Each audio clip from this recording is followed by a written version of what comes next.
Today's going to be a fun one. One of the things we've been used to is you book a room type, and why not book a room? How does that really translate into a guest experience? By focusing on the attributes or the preferences that the guest has, you can almost monetize each room. You can really create kind of unique experiences that really open up a lot of doors and potentially new experiences, right? Giving that opportunity of room selection prior to arrival already optimizes so many things. It's a different game. Do you like noise? Do you not like noise? Yeah, exactly. I love this idea that you can actually personalize that experience based on the city that you're in, the type of travel that you're doing, personalized selection, and what you're willing to pay for, maybe a higher room, et cetera. Is that kind of where that unlocked potential comes from, Jeroen? It might unlock things that you didn't know. You today, you're maybe traveling for business, and tomorrow you're traveling with your family. You're the same person, but you have completely different needs, and there's different things you would be willing to pay for. And I think by knowing what you get up front, that's an opportunity. You can create so much of a unique opportunity for the guest experience and the hotel to provide that guest experience. It's not a fixed product that we sell. It's really a platform that's an enabler for both the hotels to use it the way they want, but also for the guests, because not every hotel is the same and not every guest is the same, right?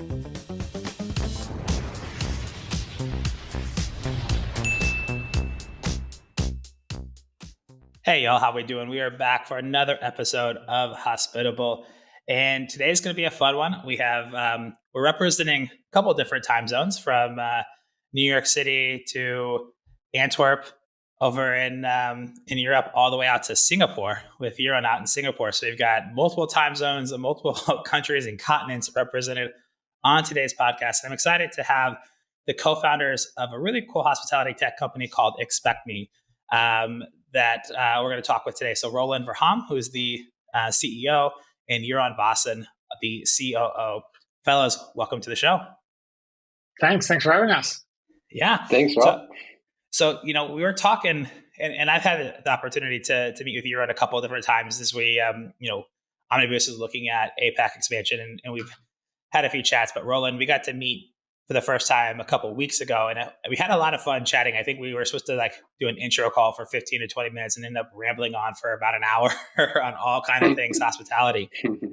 But when we were talking about ExpectMe, I was really excited about what you all are doing, right? ExpectMe is the ultimate hotel experience software, and so it's this room selection platform that unlocks hidden revenue, evaluates guest satisfaction, supports staff efficiency, and you drew inspiration from personalized seat selection models in various industries like theater, right? When you go to the movie theater, or like flying, when you can actually pick your seats and upgrade seats and things like that nature. And so you've created this unique solution tailored to unique requirements of hospitality, and you built it into a platform. So, let's start there. I was wildly excited about this, and I was thinking, as we'll talk later on the show, generationally, how does this scale? And we look at, business travel to leisure travel to high-end hospitality. So maybe taking back, how did the two of you meet, and how did this idea come about? Because you both have deep hospitality experience. So maybe Roeland, start. How did you two meet, and where did this come from, and how did this collaboration happen to start the company? Okay. Cool. And obviously, Rob, already happy, to hear that you're also so excited about the room selection within the hotel industry. Now, looking back at my own experience, so as you mentioned, I have my background within working in hotels myself, more from the operational point of view. So I started my career years ago, starting behind the reception desk and then moving up. I always had a passion for hospitality. And at some point, when I scheduled a road trip with my wife through Italy, I booked some amazing hotels. And if you are having the background within the hotel industry, you will always book direct because the commission fees from third-party websites. But the thing is, at some point I was looking for hotels to stay at during that trip. I made the necessary bookings, and I was really looking forward, to those stays and the experiences. At some point, it was time for us to leave on our holiday. And after a couple of hours driving, we arrived at our first hotel. They did an amazing check-in, quick, smooth. We received a drink, to become at ease. And we were guided by the receptionist to our hotel room. And then when she opened that door, that was a real anticlimax because I Mm-hmm. booked a room with a sea view, and on the images up front, it looked great. So there was a certain expectation created towards me as a hotel guest. But yeah, that expectation was definitely not met because of multiple reasons. And the thing is, in, inside of your hotel room, you always have that floor plan. So I was Yeah. looking at it and I was thinking from, hey, if I would have been able to see this up front, I could have selected the room that meets my own preferences, and I would have Mm-hmm. been more than happy to pay for it because we are so used to seat selection in other industries, like you mentioned as well. So that was actually the start of the ideation of ExpectMe, but Mm-hmm. I have my background within the operational side of hotels. And, like jumping on this journey, I knew that I needed to have strong people helping me to build this and to follow the ambition to make sure that room selection becomes common practice within the industry. And one of our co-founders who is not in this call is Frank, who's our CTO. He's a friend of mine for already quite some years. And then we actually started with building an advisory board with some experts within the hotel industry. And one of them actually introduced me to Jeroen. And that's how I started get to know about Jeroen. And I will let him explain about his background and then how things moved forward. Yeah. So your own, how Yeah. did, explain to me a little bit how you got into this crazy journey? Cause your background is super deep as well, working in the hotel space, then some other startups. So yeah, excited to hear your story. Yeah, so absolutely. So as you said, I mean, my background is also hotels. I worked for Starwood for many years. That's where I grew up, and I got groomed mostly into revenue management. And my last role with them was here in Singapore, leading revenue management for Asia Pacific. And then at one stage, I moved on and went a more entrepreneurial route, worked with hospitality companies and others, with other brands, both big international brands and some smaller independent hotels, and really enjoyed the other life that was outside the big hotel chains, and some of the technology opportunities that were there. And when we got introduced, I was originally wanting to or was intention to come on an advisory board, and I think I was had a bit of a strong opinion about certain things. So then Roland said, "Well, if you had an opinion, why don't you join us and we can do it together?" And I think that's where we got started. And I think it works very well because we come from different backgrounds, right? I mean, he comes from a pure operational background. I more from the commercial and strategic side. We worked in chains and in independent hotels.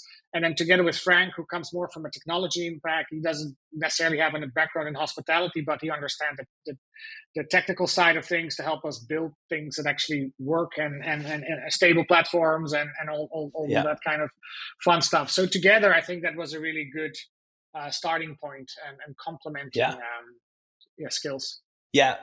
Main question. This is really interesting because the both of you have deep backgrounds, one on the operational, one on the revenue management side. And you just mentioned that your CTO, no hospitality background. And part of me thinks that actually is a good thing.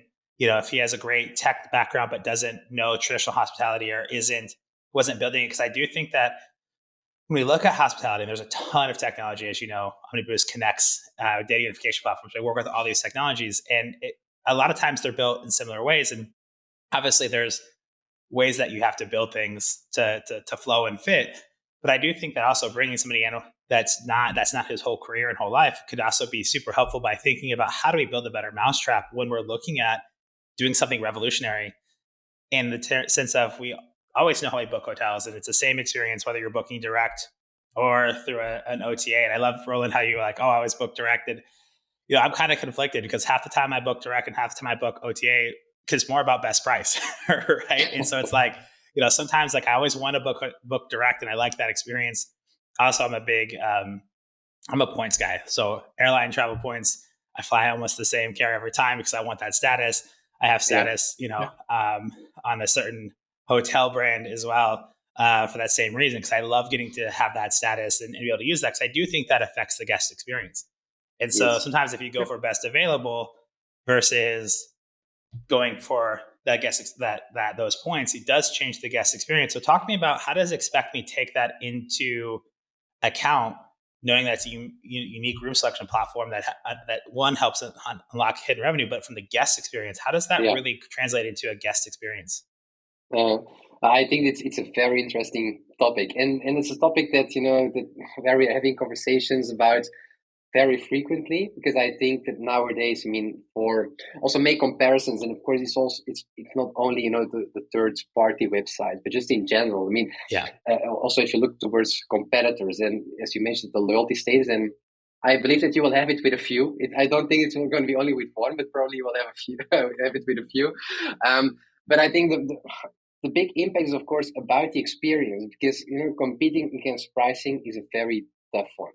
And I think that hotels, they can do such a great job by focusing more towards the experience that they can provide. And I think that I believe with what we are doing with ExpectMe, and delivering that enhanced experience for the hotel guest, it can create a big shift from a conversion perspective, but just from the overall experience, because it's not because you're using ExpectMe that you only focus on the direct bookers, right? I mean, it's we have seen it with Hilton, for example, where they have implemented room selection already for a couple of years, where it works very well, but it's only for the loyalty members. You need to have the app installed, etc. It's a strategy that they use, and I definitely get it.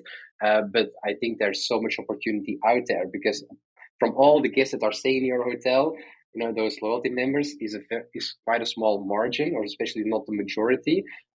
While the opportunities of room selection, can be pushed towards all of your guests, but you can definitely segment them between giving other benefits towards the ones that they book direct, by giving it, for example,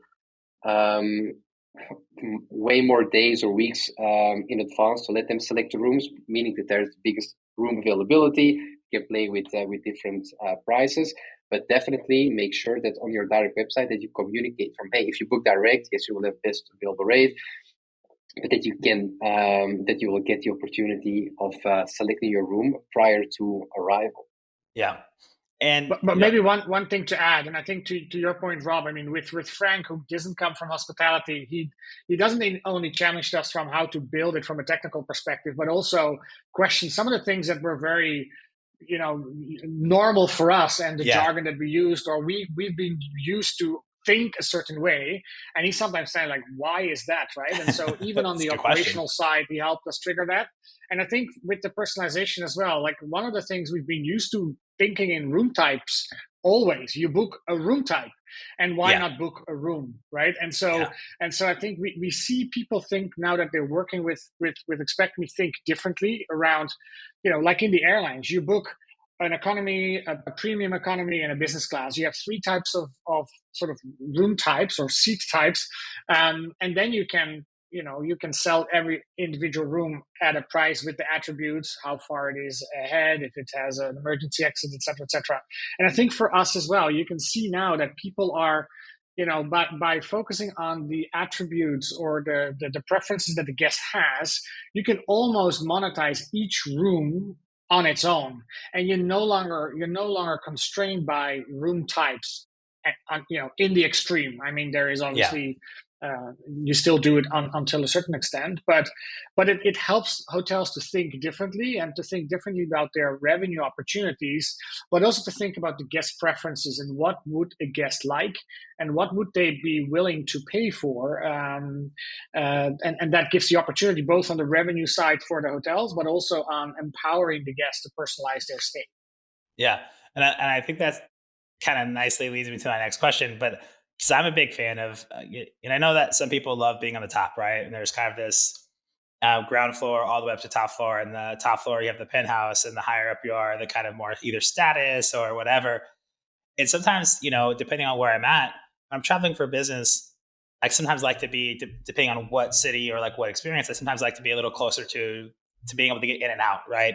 Because you're at long days, you're at conferences, sometimes those elevators can take forever when it stops on every floor, right? Versus like when I'm definitely traveling for, leisure and I'm on holiday, I love the top floor, especially if I'm on a beachside or whatever, getting a higher up so you have better views when you wake up with the windows open type of thing. So I think that while you can maybe choose a room type, you never, and you can sometimes put floor preferences, but you never know if you're going to get the floor that you want. So having the ability to actually pick a floor and be like, hey, I'm going on holiday, like I'm going to a wedding in Italy here in a couple of weeks. We're staying at an Airbnb because we have a big group of people, but we were looking at some hotels prior to, and it's in Verona. It's like, well, yeah, Verona's gonna be some place that I'd want to be higher up and have the windows open and have coffee on a balcony, right? And so I'd want a room with a balcony versus Berlin. I want to be out and about as much as possible, and I want to be able to get in and out to go to the beer hall as quickly as possible, right? And so I love this idea that you can actually personalize that experience based on the city that you're in and the type of travel that you're doing. And you mentioned that it helps unlock revenue potential and unrealized revenue. Is this where you think a huge opportunity for unlocking revenue on the hotel side is, in that kind of personalized selection and what you're willing to pay for, maybe a higher room, et cetera? Is that kind of where that unlocked potential comes from, Jeroen? Definitely. I think if you think about the rigid room types, you're sort of forcing people to think in what makes sense for you as a hotel, and by sort of asking them about their preferences, like we do, and then assign rooms towards that. It might unlock things that you didn't know, because you today you're maybe traveling for business, and tomorrow you're traveling with your family. You're the same person, but you have complete different needs, and there's different things you would be willing to pay for. And I think by knowing what you get up front, that's an opportunity. And there's a lot of upselling tools out there, and we do that as well. Obviously, you book a standard room.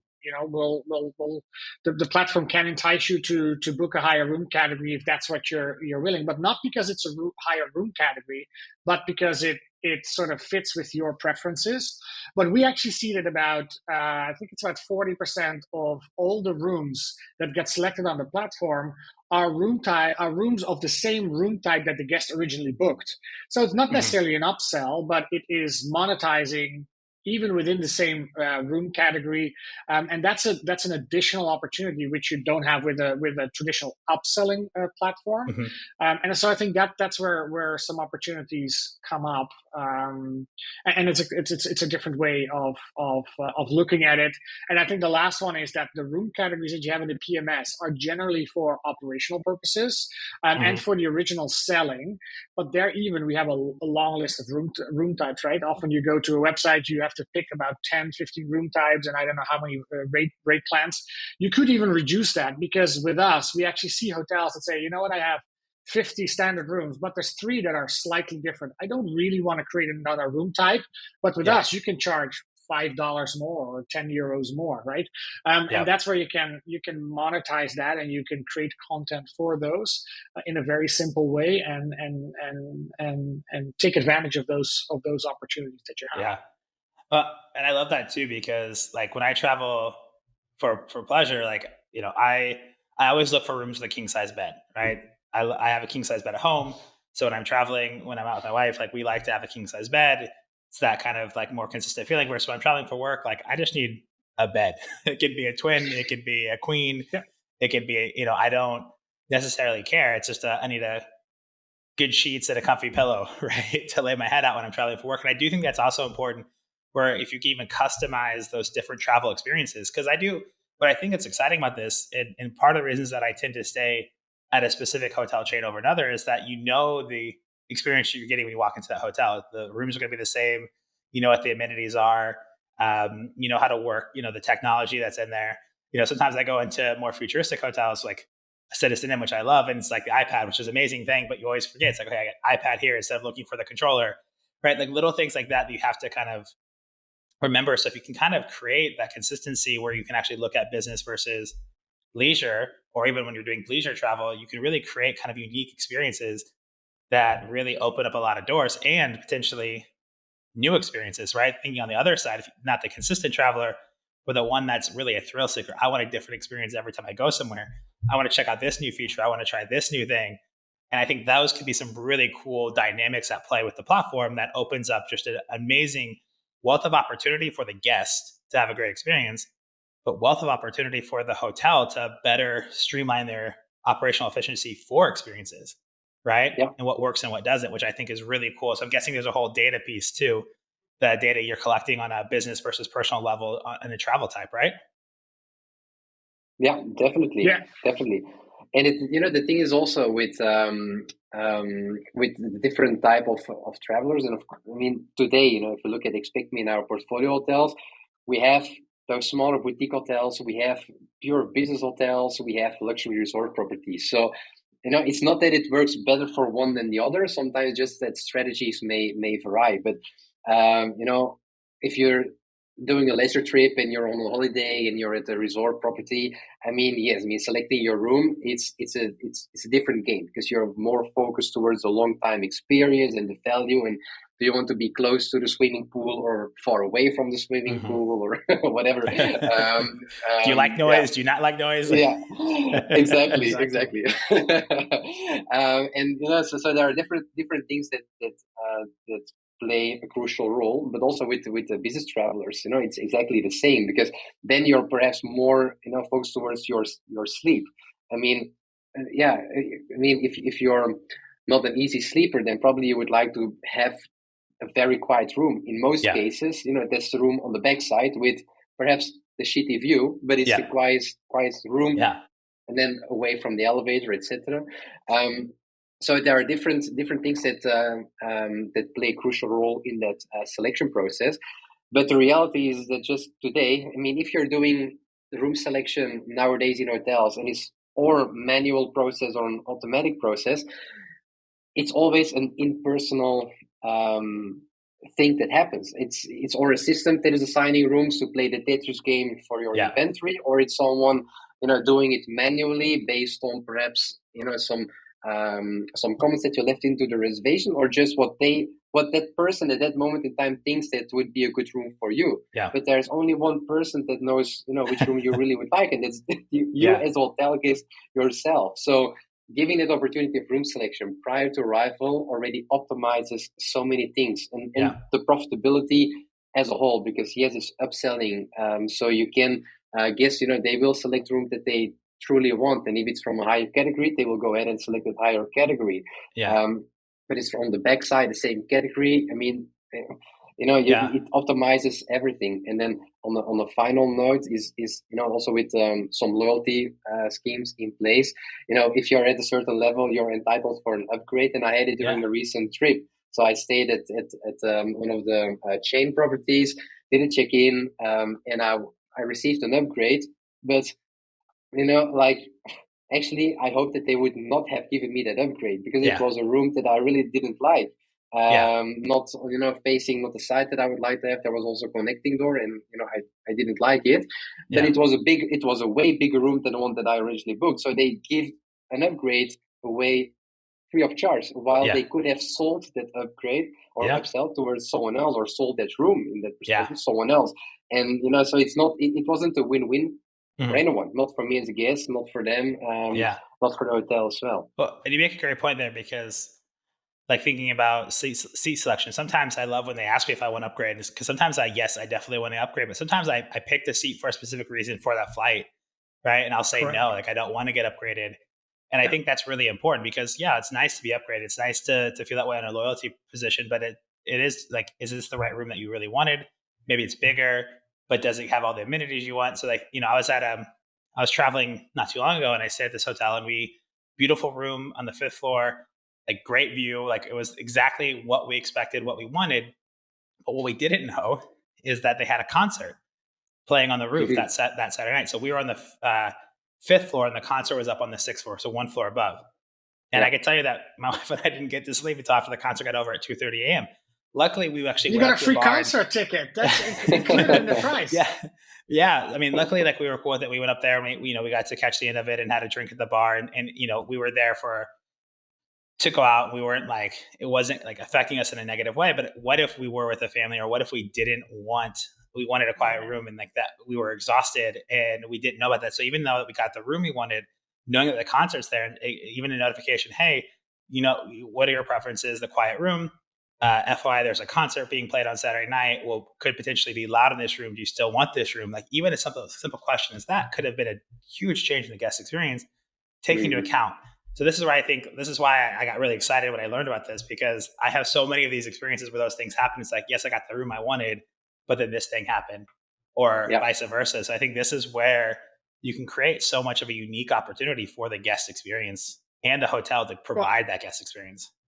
yeah, and I think that's the beauty as well, that the flexibility of the platform, right? It's really, it's not a fixed product that we sell. It's really a platform that's an enabler for both the hotels to use it the way they want, and for all the right reasons, for the different types of hotels and types of guests, they will use it in a different way. But also for the guest, that is then, again, as we said, empowered to select something that they're really interested in, and not what somebody assumes that they're interested in, right? So I think we see lots of different types of customers, and Roeland mentioned a few, and they're all using it in a different way.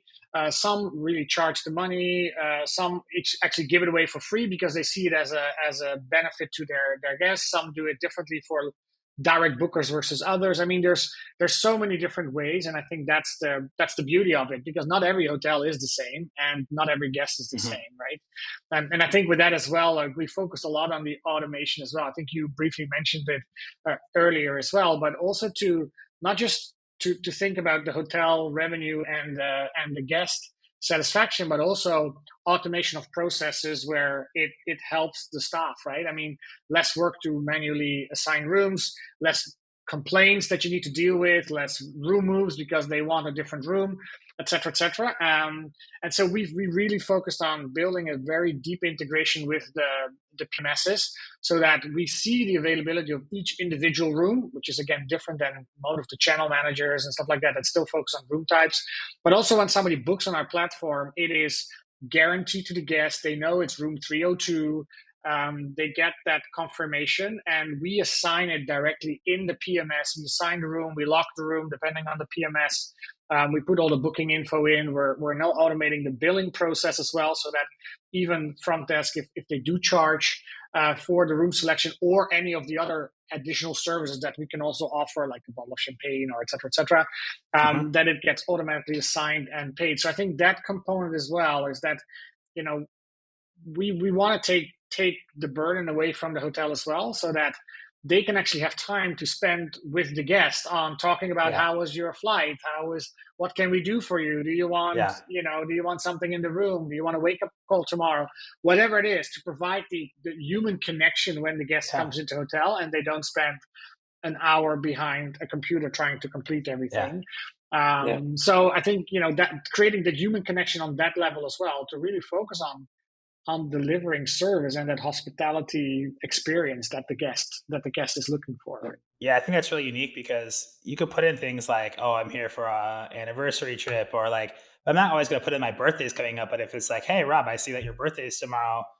Thanks for being a guest, and since you've been here multiple times, we went ahead and put a bottle of champagne in your room or whatever." You know what I mean? Like the little things like that are on the back end, where you can actually say, "Hey, hotel staff, hey, here's a couple of things for this room that's happened in the past, or here's something that they mentioned you might want to be able to provide them for guest satisfaction." Like you could also like tip off and make that really easy for them to be able to do, oh, boom. Mm-hmm. And this is saved for their settings as like, their preferences, right? So you're not basically saying, hey, Huron, it's your birthday tomorrow. I put a bottle of champagne, and Huron's like, Rob, I don't drink, right? Like, Yeah, you know what yeah, I mean? indeed. Like those kind of things where that is something to pay attention to, right? And that does affect the guest experience. So I really love that you share that. And I think that's a Yeah. really cool piece. And I'm going to kind of transition, because you have some really interesting stats on the website, right? 34% of airline passengers pay to select their seat. 73% of hotel guests indicate they would love to select an individual room. When we look at that and we look at digital natives, and we all live and die by our cell phone, right? And the things that we can do with it. How do you think that this affects that experience from a digital native versus maybe a non-digital native? Do you notice that there are early adopters? Like, talk to me about these kind of things, and where that actually affects, and where do you see this growing? Is it more on a business side, personal side? Like, how does this come to be, or how do you see this affecting when we look at some hotels? Some people want that just old school guest experience still, right? So how do you kind of manage that, or is it built for one and not the other? Talk to me about that a little bit. I think maybe to pick it up, I think first of all, the early adopters are also, first of all, from the hotels, right? So the type of hotels that pick this up are hotels with a little bit more of being open-minded, wanting to do things differently, and I think that goes a little bit with the type of hotels as well and the customers that go there. So I think that sort of goes hand in hand. As we keep growing, we start seeing a little bit, like we said, some more luxury resorts that may be a little bit more traditional, and so. I think it starts, in my opinion, with the hotels and how they embrace it and how they communicate it to the guests. But we've actually seen quite an even spread in the pickup and the conversions. I think there's some differences between, as I said, some hotels give it away for free, and some let people pay for it. But we see a decent, like, for people that ask to pay, like 25% currently, 25 to 30% of the guests actually book the rooms on from starting the search to booking. So that's sort of in line with what we saw for the airline industry. And so I think those trends sort of go hand in hand. And I think as people get more familiar with it and know that it's even a possibility, that number might even increase. Yeah, I love that. Yeah, yeah, and obviously, there's a big difference if you make it, if you provide it as a paid solution, or if you're giving it away for free and really focus on the experience. But that's where that segmentation comes in the picture, because I mean, whenever we talk with people that travel very often, for them it's a no-brainer, because they all say, oh yeah, I mean, yeah, why am I not able to select my room? Yeah, that would be actually like a really great experience. So using that to provide this experience towards your most loyal guests. And then, yes, perhaps you're giving it away for free. Of course, there's always that upselling opportunity. You let them select a room, but you can meet that they will do an upsell towards a higher category room that you're doing that revenue generation, or that you're providing additional ancillary revenues by packages, etc. So you're really driving revenue and optimizing the guest experience. And apart from that, it's a great way to boost that direct booking conversion, as especially if you communicate about it. But then on the other hand, also from a segmentation, if you would look at from the generations, Gen Z is obviously, I mean, they're very very tech savvy and on their mobiles. But I mean, and I'm quite sure that it will resonate with a lot of people between us, but also with the audience, that I mean, if you're with your parents, I mean, it's almost a frustration how often that they're on their mobile, doing all kinds of stuff. I mean, it's even more, if I have two kids, they're more on mobile devices than my kids are. So they definitely understand, I mean, how it works, and they they really figure it out. And apart from that, and it also comes with in some way with the flexibility, and also the good comparison between Jeroen, myself, coming from the hotel industry, and Frank, not at all from hotel background as well. And if you look at the when we designed ExpectMe, I mean, they're very similar functionalities in our platform, like you will find in Google Maps, for example, to navigate, which also creates like a very sense of understanding from how they need to search for that room, and then like a slide bar to see the difference between the room list and the floor plan, etc. So from a design perspective, of course, it's also quite important to take into account, and of course always keep improving the platform, keep looking towards data, things that work, that don't work, improving the platform moving forward. Yeah. I was afraid Roeland was going to compare me with my gray hairs and thought that there was a generational gap here. But I'm happy that he didn't mention that. No, I took a step further. I was keeping you safe. No, I love that. I mean, I think that's such a there's a uniqueness to this where this could really change how you experience the hotel, right? And I think one of the cool things is, what if you're looking at a hotel, you really want to stay at, but they don't have the room available, right? And what's the negative side effect of that? There's a kind of a pro and a con to that. One, if you I'll look for a different hotel with that, or I really want to stay at this hotel, but maybe because my selection is not available, maybe they offer me a discount code to still say, hey, I know this isn't the room you prefer. We're willing to give you 10% off, or a meal credit to have a nice meal on us at the nice hotel restaurant, so you can still come here. So creating LTV for that customer. right? So even if the options aren't there, there's ways to incentivize to still keep the LTV at that hotel because you know the experience you're getting there. Maybe it's not all the things you wanted, but they can Mm-hmm. filter in these other things that open up revenue opportunities. And this is where I think Yeah. a big missed opportunity is sometimes it's hard to book a hotel and know what you're getting all the time, right? Whether it's through an OTA or not. And so I think this is where you can create some unique opportunities as well for LTV of your customer to bring multiple trips back to a hotel experience, whether it's a Yeah. chain, whether it's the same hotel. And I love that you guys are getting more into the resort spaces because I think that's where you can really do some damage in a good way, where all the experiences and putting together those preferences of what could be an upsell, not just within the platform, but what can the hotel do to upsell? So, hey, we got them this far. Here's all the data we can give you. Now you can put maybe craft, because, we go to these resorts. Sometimes you have to sit through they make you kind of sit through like a mandatory 30-minute upsell for a timeshare to meet with the concierge to then go through your options for the whole week. While you're there, it's like, when I'm in paradise, the last thing I want to do is spend 30 minutes at a hotel trying to get sold a timeshare before I can book in like my experiences for the week, right? And so I Yeah. do think this is where those simple things can open up ways to really show that you care about the guest experience, but also provide a better experience and Yeah. open up opportunities for I, LTV. I think we're just at the beginning, right? And I think to your point, this is like we're obviously a startup. We're just getting warmed up, right? We have a tons of ideas and things where we want to bring this, but this is potentially something that we want to make this sort of a standard in hospitality. That this is something that you think about just booking your room instead of your room type, Yeah. and there's tons of other things and opportunities that it's gonna unlock. And I think we're at the beginning of that, and we're certainly not going to stop here. As I said, we have a huge backlog of things we want to build, but we can't do it all at once. So we'll Yeah. uh, we'll we'll keep building and keep providing new opportunities, and see where that leads us. Yeah, and I'm sure we're going to learn as well along the way of people that give us ideas and inspiration, and Mm-hmm. change the way that we do business, and or how we've done it for many years, right?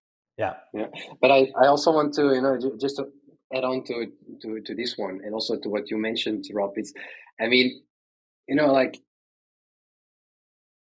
the fact that that Jeroen and I have that experience working within the hotels, made makes such a big difference, especially Mhm. also in um in the fact that you know yes, we focus towards personalization for the hotel guests, but definitely also for the hotels, and the platform is so flexible that they can really build it towards their liking and what they think is the best strategy, and then that's also linked to the flexibility that the platform provides.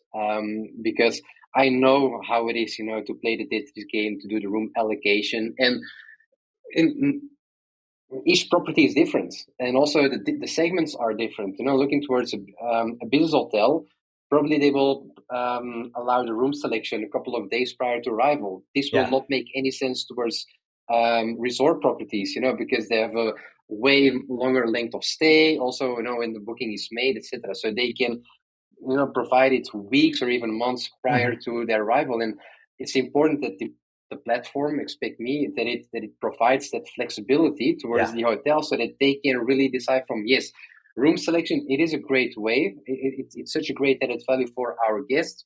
What would be the best scenario for our specific property, to embrace this, Yeah. and everything, it makes a circle around with personalization, flexibility, and automation with the PMS integrations to make it work, to make it fully Yeah. automated, which is, in our opinion, also a crucial element.